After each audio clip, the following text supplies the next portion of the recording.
Hi everyone, welcome to Splatoon's 5th Splatfest, at least in North America. I have a bit of an issue right now, or rather yesterday. I tried to play some matches and the game really lagged badly for me, and it was my fault. I'm pretty sure it was my fault. I'm not sure if it was Nintendo's servers, but I'm kind of concerned that I won't be able to properly participate in this Splatfest, which means I might not be able to do um, this is why Splatoon has no voice chat video for that, and proper video to showcase me playing on the Splatfest and stuff like that. So I'm hoping I managed to fix my connection if it was my issue, because I think it was my phone that was like just right next to me and it was on for once, or it could just be like yesterday was a bad day. I'm not positive, but it does concern me that I might not be able to like have some stable matches this Splatfest. Yes, which is more important, art or science? I'm on science, but only because I like the orange. I would have picked art just as much, honestly. And what are the stages? Urchin Underpass, Bluefin Depot, and Hammerhead Bridge. Hammerhead Bridge is a new level that I only played like once or twice. I'm kind of disappointed there's still no arrow on a mall. It was only like chosen as a stage on one of the European Splatfests. Anyway, it seems to be pretty equal right now, but I think there's more art peeps. Maybe. I just wanted the orange right away though, so I didn't even bother like trying to gauge the differences. Just gonna check the shops. My goodness, every time, every Splatfest, there is always a new shirt for me to buy. And I still think I'm missing at least one. There's one that I've been waiting for to get on the shop, but it hasn't happened yet. Also, I thought I already had the carnivore tea. Huh, I could have ordered it through Spike at some point. I think I did, but I forgot to pick it up. Wish me luck, and I'm not talking about talent or playing well or anything. I'm just hoping I'm gonna have a decent connection. It's not that I disconnect, it's just that the connection is unstable and I probably jump all over the place in the viewpoint of my opponents, and that really bothers me.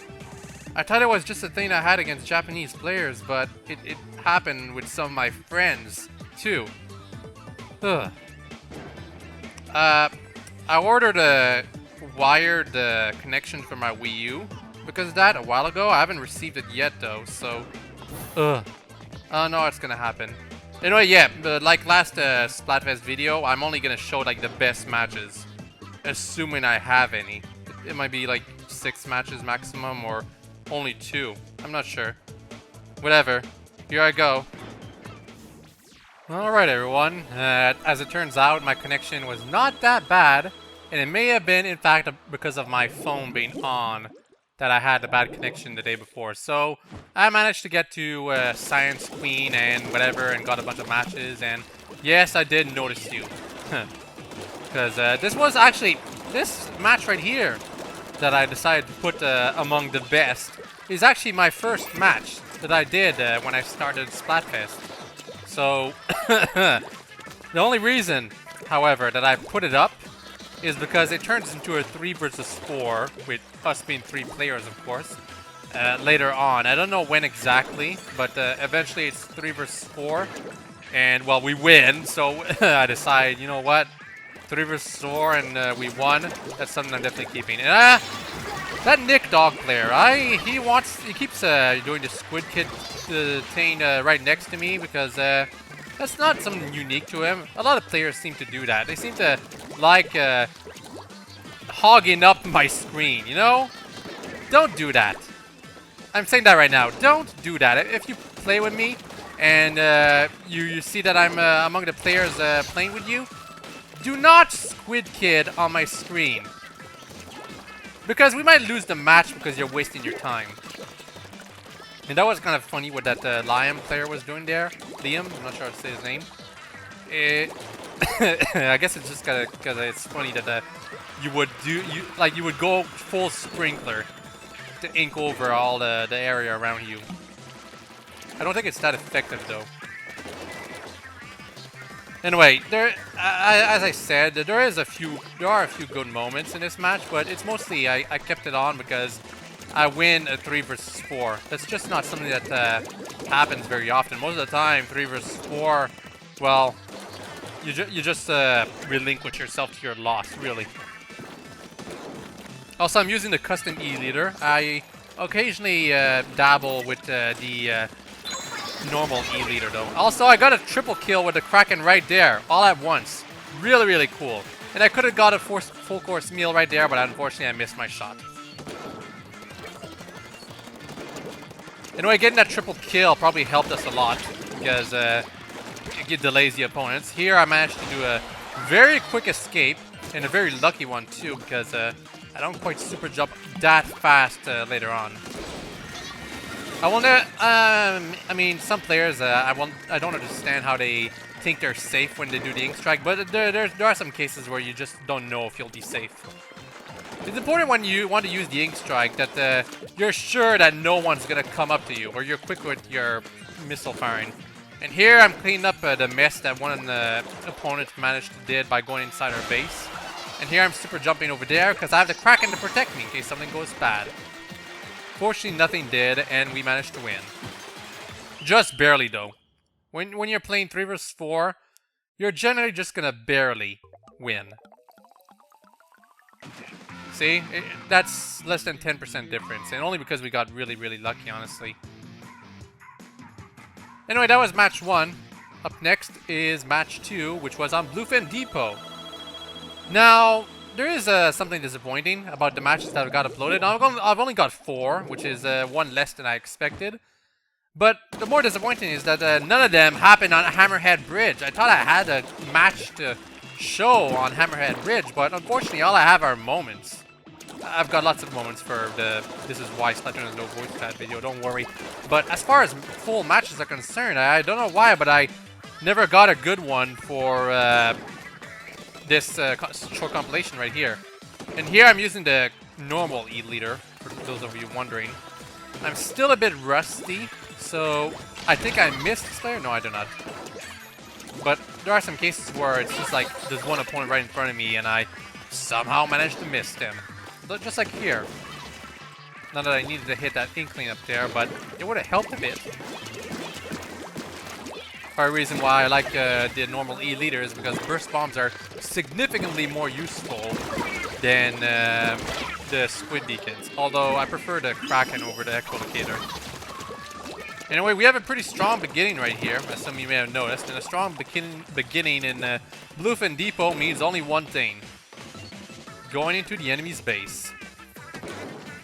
And try to get a quick kill on that player. I barely missed my chance though. And here I get splatted because I missed splatting that foe. Inko Sushi. Or Inko Scar Sushi. Do some of you think quick jump, quick super jump is bad? I could understand why. I personally like having quick jump or quick super jump, just because I want to use it very often. But I totally understand why some people might think it's like useless. And I completely screw up trying to splat that inkling right over there. Fortunately, bombs and another ally who is too silly to splat someone who is in front of him managed to splatter. Yeah, I was really liking the use of my burst bombs right here. Speaking of burst bombs, occasionally I accidentally call suction bombs burst bombs. And I may have accidentally called burst bombs something else at some point. Anyway, our opponents weren't too difficult in this map, as some of you may notice quite clearly. Once you get the advantage in this map, it's very difficult for your opponents to like reverse the situation. There are some maps that are like that, honestly. They're just much easier or much harder to push back than others. I could probably make a compilation of them. Maybe when I do my tip videos on stages, I'll talk about which maps, how maps are depending. Also here, I really want to splat that foe. And I managed to do it. Quite proud of it. And yes, this was really, really dominating. Although, during Splatfest, I didn't actually play all that much, and I started losing quite a bit with my team in the later games. Anyway, match 3. Urchin Underpass again, and I think the final match is also on Urchin Underpass, so it's kind of unfortunate that I didn't get any footage for Hammerhead Bridge as a match. I got plenty of small moments, but no matches. Really disappointing. But I guess it's also because I really, really, really wanted high quality content to my viewers. This is pretty much what I do in every beginning in Urchin Underpass. Occasionally, I may or may not choose to go up here. It really depends on my mood and whether or not the foes decided to go there. I can always check on the map on the Wii U gamepad whether or not someone went there, by the way. It's kind of broken, but it is something. And that opponent just screwed themselves. Unfortunately, I don't find anyone else to splat, so... Well, I do find Darkseid, or Darkus, to splat right there, but I mean by get a Kraken. And I go really, really daring right here, trying to go inside the enemy base. And I try to hide right here, but unfortunately the opponents are smart enough to ink over all of the mess I made. I don't know how I feel about the Slosher now. I thought it was I thought it was a weapon that was not expert friendly, as in it's got a ceiling limit, quote unquote. But I could be wrong. I'm starting to think that there may be some application to this weapon that allows it to be a bit better than I expected. It probably helps that I'm aware of Nintendo's ability about how you can use a burst bomb plus an attack to quickly splat a foe with this. Anyway, E-Leader War right here. And here's something funny that happens. The guy decides to use the Kraken a bit too early. And thanks to my Ninja Squid capabilities, he doesn't manage to get me. And then I activate my Kraken and he's screwed. Not that I would have probably need to use it, but I want to make sure. I wanted to show him how it's done. You don't activate the Kraken super early. And you don't shoot super early when there's an opponent super jumping to a location. Although, when opponents are super jumping to some locations, the time where you have to fire as a charger to splat them instantly can vary occasionally. At the very least, this match is not too dominating, unlike the first two ones. Well, actually, no. The first one, 3 versus 4, and we barely managed to win. And the second one, it was dominating. This one, it was quite even. Very close, in fact. Probably one of the closest matches I had, actually. 47% to 46, I think? No, 43.4 to 42.7. So, less than 1% difference.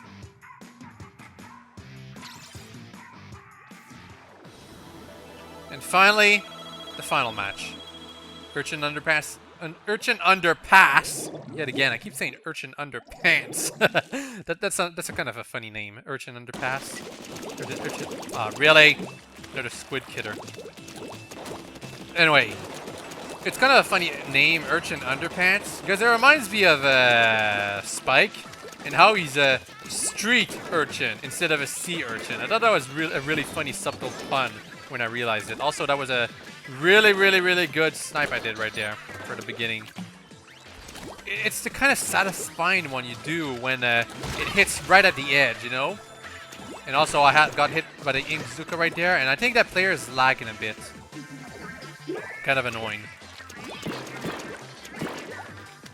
I'm using the normal E-Leader. Some of you may notice the fact that it has burst bombs.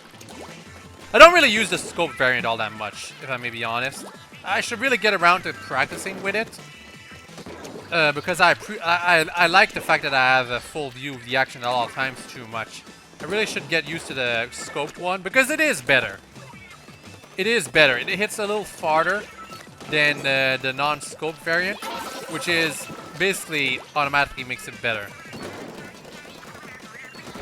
No exceptions. The narrow view does make it difficult to use, but if you master it, it's definitely better. That's what I'm trying to get to. Oh, and I guess I'm gonna spoil it right now. I don't think I do a 360 no scope at all in this Splatfest, which is kind of unfortunate. I wanted a moment for every single. Managed to beat that player. I want a 360 no scope moment for every This Is Why Splatoon Has No Voice Chat compilation, but I think I'm gonna buck the trend and only do it when it's like really good, and not force it like I did on the last This Is Why Splatoon Has No Voice Chat video. Because I did force it. And then again, at the time of this recording, Splatfest is still not over. I could make some more footage. But I don't have the time for it, honestly. I have tons of Splatoon videos to make. I still have to play Canterlot Siege 4 goodness knows how many more times, on hard mode no less. And I have Mario Maker 2 to deal with. Some normal Malpony videos. There's tons of stuff for me to do, which is probably why I don't spend that much time getting footage for Splatfest, because that means more time spent on editing footage together, which means less time spent on the stuff I want to get over with. So I'm sorry if this compilation of matches is a little short, but it's what I wanted to work with. Well, that and the fact that I don't know how I missed out on recording the Hammerhead Bridge match, unfortunately. There's going to be plenty of moments for that, though. Also, no results screen for this match because I ended the, the footage a bit too early. Well, anyway, that's it for all of the good matches I thought were worth showcasing in full. Hope you all enjoyed them, and see you all later for another installment of This Is Why Splatoon Has No Voice Chat, and more Splatoon later. I really want to make more tips. Bye-bye!